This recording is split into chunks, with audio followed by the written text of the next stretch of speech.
Head coach of the Boomers, Brian Goorjian. Always great to chat with you, my friend. And I did send you a text late last night, and I said, I don't know how I'm going to sleep after this game, the intensity and the emotion that was there. But you know full well that you have maybe an hour to enjoy it, and then you move on to the next game. And I think one of the big questions is Dante Exum. We understand maybe there was a practice today, and he had some run-throughs. Can you tell us anything about where he's at?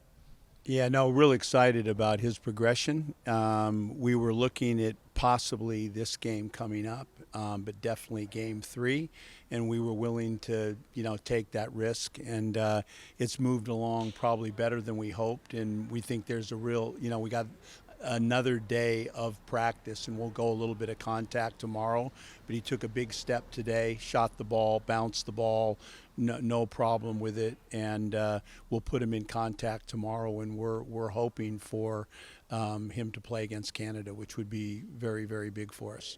Lineups and rotations, I've asked you about this a lot, and I'm curious about the balance.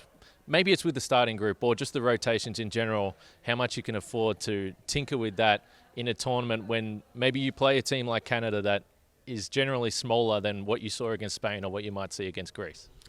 Well, I think we have a style of play in a group of 9 that we're playing major minutes, and again, we can go with that 9. We can go small, or we can play a good size 5 and 4. Like you said, some of the teams are smaller, and we've had some success of playing small ball, as much as having Daniels in the 4 spot, for an example, and that around Jock, or that around Magne, or in the France game, that around Duop. We've messed with that more than we have with Duop in Jock, or Duop and Magne. That lineup, we've gone more small in this competition, because that seems to be what has been best for us with the defensive style that we're playing. Quickness and speed has been more successful for us than that bigger, slower lineup.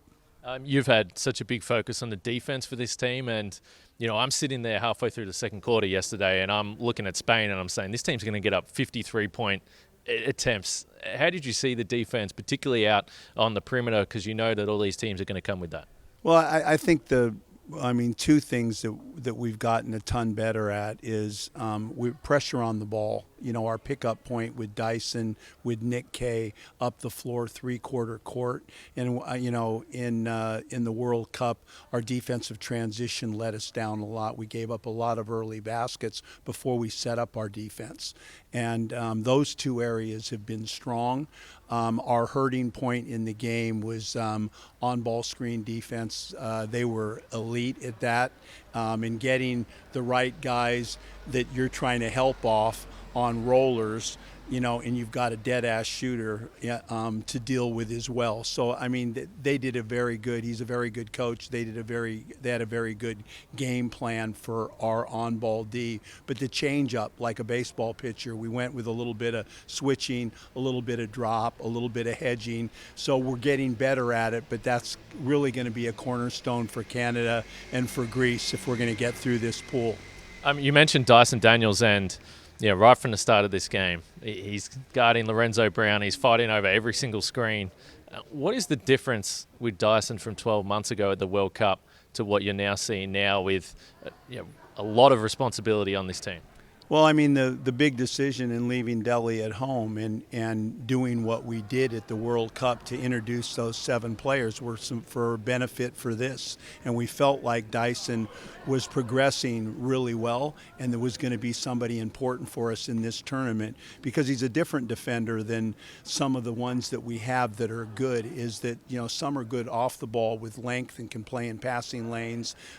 He is very good on the ball. And don't know, he's playing in the NBA. When he came into camp within the first 2 days, we sat down as a staff and said, we're going to roll the dice. This is going to be our guy. We knew that about Giddey coming into the camp, but it was like we made a firm decision. We had a lot of things to roll around and move and shake, but we made a decision on him early. He's going to play a lot, and he's going to be a major piece in this. And I think you can see whatever happens in this, those two, they're both around the 22-year age mark. And not only at the times now for us, but they've also got a bright future.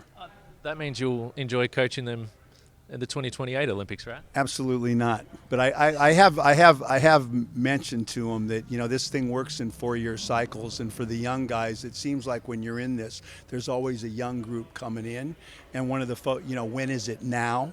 There's always a better day. And, you know, I think there's a real focus on this group with Patty and Joe in Delhi. And that was another part of the reason of keeping this about, you know, we're not thinking about 2 Olympics away. It's the now.